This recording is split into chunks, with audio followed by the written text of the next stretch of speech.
2026 FIFA বিশ্বকাপের প্রস্তুতির অংশ হিসেবে আগামী মার্চ মাসে দুটি প্রীতি ম্যাচ খেলবে ফ্রান্স। টুর্নামেন্টের সহ আয়োজক যুক্তরাষ্ট্রের মাটিতে দক্ষিণ আমেরিকার দুই দল ব্রাজিল ও কলম্বিয়ার মুখোমুখি হবে।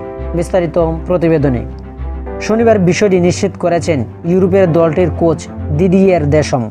তিনি গণমাধ্যমকে বলেছেন, যেখানে বিশ্বকাপ হবে সেখানে খেলতে যাওয়াটাও সবসময় ভালো ব্যাপার, আর ব্রাজিল ও কলম্বিয়ার বিপক্ষে খেলাটা খুবই দারুণ হবে।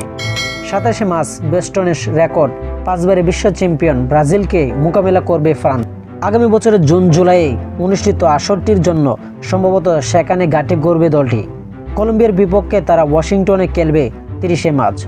দুইবার বিশ্ব চ্যাম্পিয়ন ও 2022 সালে কাতারে অনুষ্ঠিত গত আসরের রানার্স আপ ফ্রান্স এবারে বিশ্বকাপ রয়েছেন আই গ্রুপে। সেখানে তাদের প্রতিপক্ষ সেনেগাল ও নরওয়ে।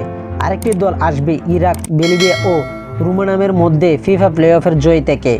আগামী মে মাসের মাঝামাঝি সময়ে দেশম বিশ্বকাপ স্কোয়াড ঘোষণা করবেন। এই টুর্নামেন্টের পরেই তিনি পদ থেকে সরে দাঁড়াবেন। নতুন কোচ হিসেবে ফ্রান্সের দায়িত্ব নিতে যাওয়া আলোচনায় ফেভারিট হলেন কিংবদন্তি জিনেদিন জিদান। ফ্রান্সের মতো সি গ্রুপে থাকা ব্রাজিলও সহজ প্রতিপক্ষ পায়নি। তাদের সঙ্গে আছেন মরক্কো, স্কটল্যান্ড ও হাইতি। কে গ্রুপে কলম্বিয়ার সঙ্গে পর্তুগাল ও উজবেকিস্তান। বাকি দলটি আসবে প্লে-অফের পর।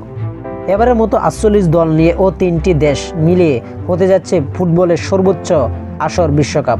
যুক্তরাষ্ট্র ছাড়াও বাকি দুই আয়োজক হলো মেক্সিকো ও কানাডা। টুর্নামেন্টের মোট 16টি ভেন্যুর মধ্যে 11টি যুক্তরাষ্ট্র, 3টি মেক্সিকো ও 2টি কানাডায় অবস্থিত। 11 জুন উদ্বোধনী ম্যাচ অনুষ্ঠিত হবে মেক্সিকো সিটির ঐতিহাসিক অ্যাজটেকো স্টেডিয়ামে। মুখোমুখি হবে মেক্সিকো ও দক্ষিণ আফ্রিকা। আর 19 জুলাই বহুল প্রতিপক্ষ ফাইনাল মাঠে গড়াবে। তো আশা করি যারা টি স্পোর্ট গ্যালারি চ্যানেলটি সাবস্ক্রাইব করেন সবাই টি স্পোর্ট গ্যালারি চ্যানেলটি সাবস্ক্রাইব করবেন।